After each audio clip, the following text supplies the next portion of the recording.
നമസ്കാരം.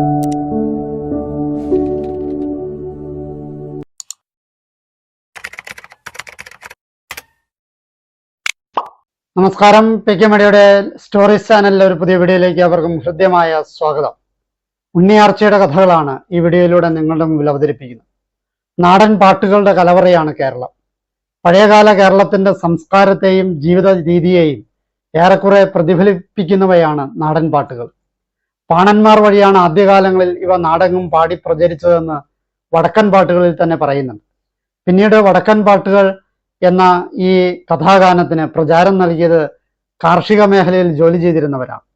വടക്കൻ മലബാറിൽ ഉടലെടുത്ത വീരാരാധനാപരമായ ഇത്തരത്തിലുള്ള നാടോടിപ്പാട്ടുകളാണ് വടക്കൻ പാട്ടുകൾ എന്നറിയപ്പെടുന്നത്. വടക്കേ മലബാറിലെ തീയർ ജാതിയിലെ ചേകവന്മാരുടെ വീരകഥകളെ വാഴ്ത്തിപ്പാടുന്നതാണ് വടക്കൻ പാട്ടുകൾ. വടക്കൻ പാട്ടുകളിൽ പരാമർശിക്കുന്ന ഒരു ധീര വനിതയാണ് ഉണ്ണിയാർച്ച. പുത്തൂരം വീട്ടിൽ ഉണ്ണിയാർച്ച, ആറ്റുമണമേൽ ഉണ്ണിയാർച്ച തുടങ്ങിയ പേരുകളിലും അവരറിയപ്പെടുന്നുണ്ട്. ആയോധന പാരമ്പര്യത്തിൽ ധീരസാഹസിക പോരാട്ടങ്ങളിലൂടെ പ്രോജ്വലിച്ചു നിൽക്കുന്ന കേരളത്തിന്റെ ഝാൻസി റാണിയാണ് ഉണ്ണിയാർച്ച. ഉണ്ണിയാർച്ചയുടെ ആയോധന കഴിവുകളും ശാരീരിക മുഖ സൗന്ദര്യത്തെയും ഒക്കെ വളരെ വ്യക്തമായി വടക്കൻ പാട്ടുകളിൽ പരാമർശിക്കുന്നുണ്ട്. ചേകവ കുലത്തിൽ പിറന്ന സ്ത്രീകളിൽ ഏറ്റവും കൂടുതൽ ക്ഷാത്രവീര്യം പ്രകടിപ്പിച്ച ധീരവനിതയായ ഉണ്ണിയാർച്ചയുടെ വീരകഥ കാലത്തെ അതിജീവിച്ച് ഇന്നും നിറശോഭയോടെ ജനമനസ്സുകളിൽ നിലകൊള്ളുകയാണ്. വടക്കൻ പാട്ടുകളിൽ പറയുന്ന കഥകളിൽ നിന്ന് വ്യത്യസ്തമായി കടത്തനാടൻ ധീര വനിതയായ ഉണ്ണിയാർച്ചയെപ്പറ്റി ഇപ്പോൾ ചരിത്ര നിരീക്ഷണം എന്ന പേരിൽ പുതിയ കഥകൾ വന്നുകൊണ്ടിരിക്കുന്നുണ്ട്. അവ എഴുത്തുകാരുടെ സങ്കല്പങ്ങളാണ്. വടക്കൻ പാട്ടിലെ കഥകളാണ് ഇവിടെ അവതരിപ്പിക്കുന്നത്. ഉണ്ണിയാർച്ച 1961 ഇറങ്ങിയ ഉണ്ണിയാർച്ച എന്ന സിനിമ, 1989 ഇറങ്ങിയ ഒരു വടക്കൻ വീരഗാഥ എന്ന സിനിമ, പുത്തൂരം പുത്രി ഉണ്ണിയാർച്ച എന്ന പേരിൽ 2002 ഇറങ്ങിയ സിനിമ, ഇതൊക്കെ ഉണ്ണിയാർച്ച എന്ന പേരിലുള്ള, അതുപോലെ തന്നെ ഉണ്ണിയാർച്ച എന്ന പേരിൽ ഏഷ്യാനെറ്റിലെ സീരിയൽ, ഇതൊക്കെ ഉണ്ണിയാർച്ചയുടെ ജീവിതകഥയെ അടിസ്ഥാനപ്പെടുത്തി നിർമ്മിക്കപ്പെട്ടിട്ടുള്ളവയാണ്. 2016 വീരം എന്ന ചിത്രത്തിലും ഉണ്ണിയാർച്ചയുടെ കഥാപാത്രത്തെ ഉൾക്കൊണ്ടിട്ടുണ്ട്. ഉണ്ണിയാർച്ചയുടെ ജീവിതത്തിലെ ആദ്യകാലത്തെ നോക്കാം. വടക്കൻ മലബാറിൽ ഇന്നത്തെ വടകര പ്രദേശത്തെ പഴയ കോലത്ത് നാട്ടിലെ കടത്തനാട് നാട്ടുരാജ്യത്തെ അതിപ്രശസ്ത ധനിക തറവാടായിരുന്ന പുത്തൂരം വീട് എന്ന കുടുംബത്തിലാണ് ഉണ്ണിയാർച്ച ജനിച്ചത്.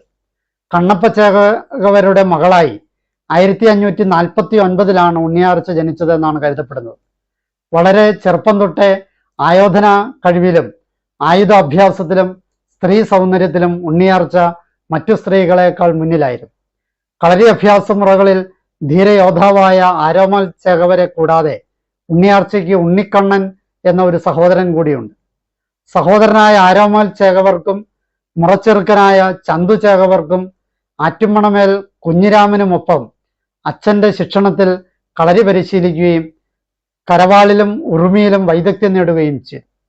കടത്തനാട്ടിൽ ആകെയുണ്ടായിരുന്ന 42 കളരികളിൽ 7 അരിങ്ങോടരും 18 പുത്തൂരം വീട്ടുകാരും ബാക്കി മറ്റു ചേകവരും കയ്യാളിയിരുന്ന കാലമായിരുന്നു അത്. ഒരു പുരുഷന് ചേർന്ന കരുത്തും പെണ്ണിന്റെ നിശ്ചയദാർഢ്യവും അവൾക്കുണ്ടായിരുന്നു. നെറികേട് കണ്ടാല് നേരിട്ട് എതിർക്കാൻ മടിയില്ലാത്ത വീരാംഗനയായി ഉണ്ണിയാർച്ച വളർന്നു.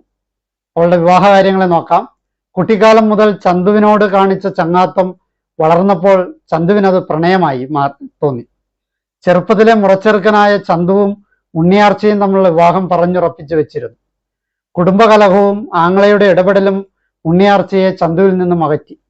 അങ്ങനെ കൗമാരത്തിൽ ഉണ്ണിയാർച്ച ചന്തുവിന് കൊടുത്ത വാക്ക് തെറ്റിക്കേണ്ടി വന്നു. മുറച്ചെറുക്കനായ ചന്തുവിനെ കൊണ്ട് ഉണ്ണിയാർച്ചയെ കെട്ടിക്കാൻ ആരോമൽ ചേകവർ തയ്യാറായില്ല എന്ന് മാത്രമല്ല, ആറ്റുമണമേലെ കുഞ്ഞിരാമനെ കൊണ്ട് ആർച്ചയെ വിവാഹം കഴിപ്പിക്കുകയും ചെയ്തു. പിന്നീട് ഉണ്ണിയാർച്ച ആറ്റുമണമേൽ ഉണ്ണിയാർച്ച എന്നാണ് അറിയപ്പെട്ടത്. കുഞ്ഞിരാമൻ വിവാഹം ചെയ്തതിന് ശേഷം ചന്തുവിന് ആരോമൽ ചേകവരോട് പ്രതികാര ചിന്ത ഉടലെടുക്കുകയും ചെയ്തു.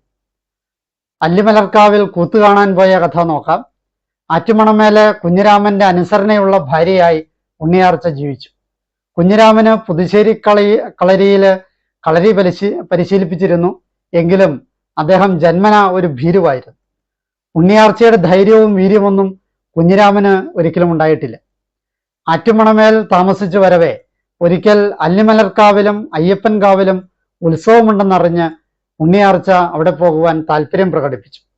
സ്ത്രീകളെ ഉപദ്രവിക്കുകയും പിടിച്ചുകൊണ്ടുപോവുകയും ചെയ്യുന്ന നാദാപുരത്തങ്ങാടിയിലെ ജോനകത്തെരുവിൽ അക്രമികളായ മാപ്പിളമാരുണ്ടെന്ന് പറഞ്ഞ് മറ്റുള്ളവർ ഉണ്ണിയാർച്ചയെ പിന്തിരിപ്പിക്കാൻ ശ്രമിച്ചു. അപ്പോൾ ഉണ്ണിയാർച്ച പറഞ്ഞു, എങ്കിൽ തീർച്ചയായും അവർ തമ്പടിച്ച വഴിക്ക് തന്നെ പോകണമെന്നും അത്തരക്കാരെ ഒന്ന് നേരിൽ കാണണമെന്നും ഉണ്ണിയാർച്ച നിർബന്ധം പിടിച്ചു. ഉത്സവത്തിന് കൂടെ പോകാൻ കുഞ്ഞിരാമന് ഭയമായിരുന്നു. കൂടെ പോയില്ലെങ്കിൽ ഉണ്ണിയാർച്ച ഒറ്റയ്ക്ക് പോകുമെന്ന അവസ്ഥ വന്നപ്പോൾ കുഞ്ഞിരാമൻ കൂടെ പോകുവാൻ നിർബന്ധിതനായി. അങ്ങനെ ഭർത്താവ് കുഞ്ഞിരാമനുമൊത്ത് ഉണ്ണിയാർച്ച അല്ലിമലർക്കാവിലേക്ക് യാത്ര തിരിക്കുകയും നാദാപുരത്തെത്തിയപ്പോൾ മാപ്പിളമാർ ആയുധങ്ങളുമായി അവരെ വളയുകയും ചെയ്തു. ഉണ്ണിയാർച്ച തന്റെ ആഭരണങ്ങളെല്ലാം അവർക്ക് കൊടുത്തിട്ട് പറഞ്ഞു, നിങ്ങൾക്ക് സ്വർണമാണ് വേണ്ടതെങ്കിൽ ഇതെടുത്തുകൊള്ളൂ എന്ന്.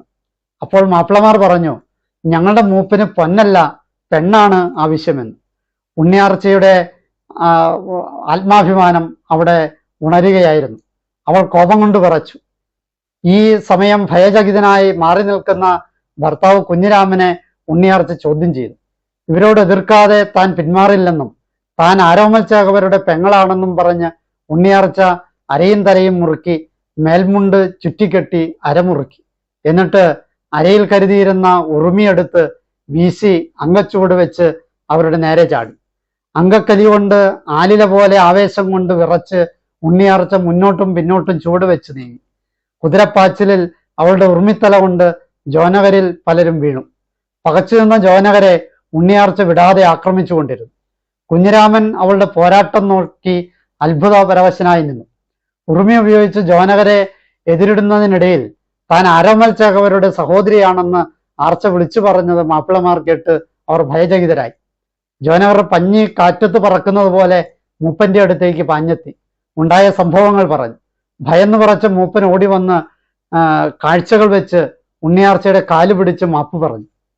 ഇനിമേലിൽ നാദാപുരത്തങ്ങാടിയിലൂടെ പോകുന്ന ഒരു സ്ത്രീകളെയും ഉപദ്രവിക്കില്ല എന്ന് ഉണ്ണിയാർച്ച മൂപ്പനെ കൊണ്ടും അവിടെ ഉണ്ടായിരുന്നവരെ കൊണ്ടും സത്യം ചെയ്യിച്ചു.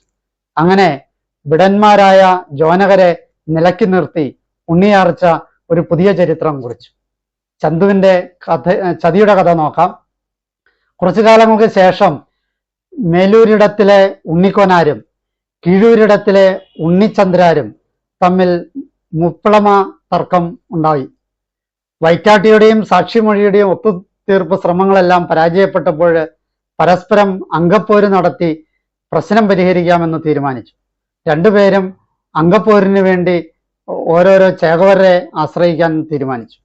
അതിന്റെ പശ്ചാത്തലത്തിൽ ഉണ്ണിക്കോനാർ ആരോമൽ ചേകവരെ അംഗത്തിന് കൂടെ കൂട്ടാനായിട്ട് പുത്തൂരം വീട്ടിലെത്തി. കളരിമുറകളെല്ലാം പഠിച്ചു കഴിഞ്ഞെങ്കിലും ഉണ്ണിയാർച്ചയുടെ സഹോദരനായ ആരോമൽ ചേകവരെ അംഗത്തിനയക്കാൻ അച്ഛൻ കണ്ണപ്പ ചേകവരടക്കമുള്ളവര് വിസമ്മതം പറഞ്ഞു. പക്ഷേ ഒരു ഭീരുവായിരിക്കാൻ തനിക്ക് കഴിയില്ലെന്ന് പറഞ്ഞ് ആരോമൽ ചേകവർ അംഗത്തിന് സമ്മതമാണെന്ന് അറിയിച്ചു. അപ്പോൾ അംഗത്തിൽ ആരോമലിന് സഹായിയായി മച്ചുനനായ ചന്തുവിനെ കൂടി കൂട്ടാമെന്ന് കണ്ണപ്പൻ ചേകവർ നിർദ്ദേശിച്ചു. അംഗത്തിൽ തന്റെ എതിരാളിയായി ഉണ്ണിച്ചന്ദ്രാർ ആശ്രയിച്ചത് അരിങ്ങോടർ ചേകവരെയായി. അംഗവിദ്യയിൽ എന്ന പോലെ ചതിപ്രയോഗങ്ങളിലും സമർത്ഥനായിരുന്നു അരിങ്ങോടർ. അങ്കത്തട്ട് പണിയുന്ന തച്ചനെയും ആരോമലിന്റെ സഹായി ചന്തുവിനെയും അരിങ്ങോടർ സ്വാധീനിച്ചു. ചന്തുവിന്റെ ചതി മൂലം അംഗമധ്യത്തിൽ വെച്ച് ആരോമലിന്റെ ചുരിക മുറിയുകയും അരിങ്ങോടരിൽ നിന്ന് ആരോമലിന്റെ നാഭിയിൽ മുറിവേൽക്കുകയും ചെയ്തു. എങ്കിലും തന്റെ മുറിച്ചുരുക കൊണ്ട് ആരോമൽ ചേകവർ അരിങ്ങോടരുടെ തല കൊയ്തു. അംഗത്തിൽ നാഭിയിൽ മുറിവേറ്റ് രക്തം വാർന്നു തളർന്ന ആരോമൽ ചേകവർ തന്റെ സഹായിയായ ചന്തുവിന്റെ മടിയിൽ തലവെച്ച് വിശ്രമിച്ചു. ഈ തക്കം നോക്കി ആരോമലിനോട് മുൻവൈരാഗ്യമുണ്ടായിരുന്ന ചന്തു അരികത്തുണ്ടായിരുന്ന കുത്തുവിളക്കെടുത്ത് ആ മുറിവിൽ കുത്തിയിറക്കി. അങ്ങനെ ആരോമൽ ചേകവർ മരിച്ചു. സഹോദരൻ ആരോമൽ ചേകവരുടെ മരണശേഷം അതിന് കാരണക്കാരനായ ചന്തു ചേകവരെ വധിക്കുന്നതിന് സ്വന്തം മകനായ ആരോമൽ ഉണ്ണിയെയും സഹോദരൻ ആരോമൽ ചേകവരുടെ പുത്രനായ കണ്ണപ്പൻ ഉണ്ണിയെയും ഉണ്ണിയാർച്ച പറഞ്ഞയച്ചു.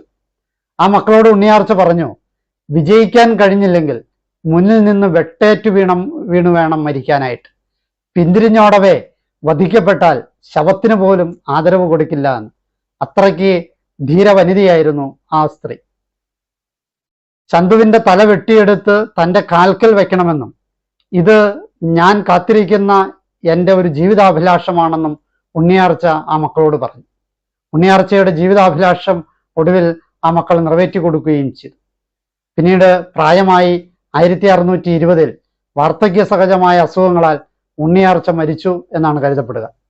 ഈ കഥ നിങ്ങൾക്ക് എല്ലാവർക്കും ഇഷ്ടപ്പെട്ടു എന്ന് വിചാരിക്കുന്നു. എന്നെ ശ്രവിച്ച നിങ്ങൾക്ക് നന്ദി. നല്ല നമസ്കാരം.